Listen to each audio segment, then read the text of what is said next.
In today's video, I'll show you how to pay a Craigslist posting fee.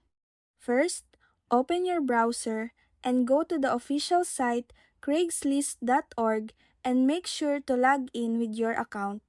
On the home page, scroll down and click Help at the bottom, then select Frequently Asked Questions and click How much does it cost to make a Craigslist posting?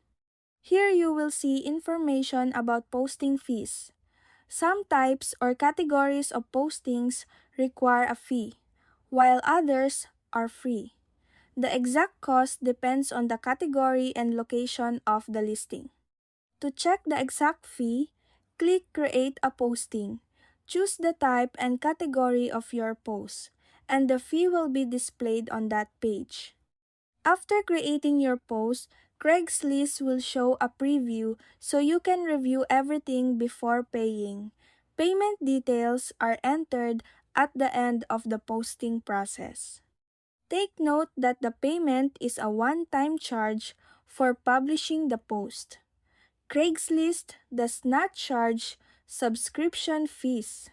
Here is a quick summary of common posting fees.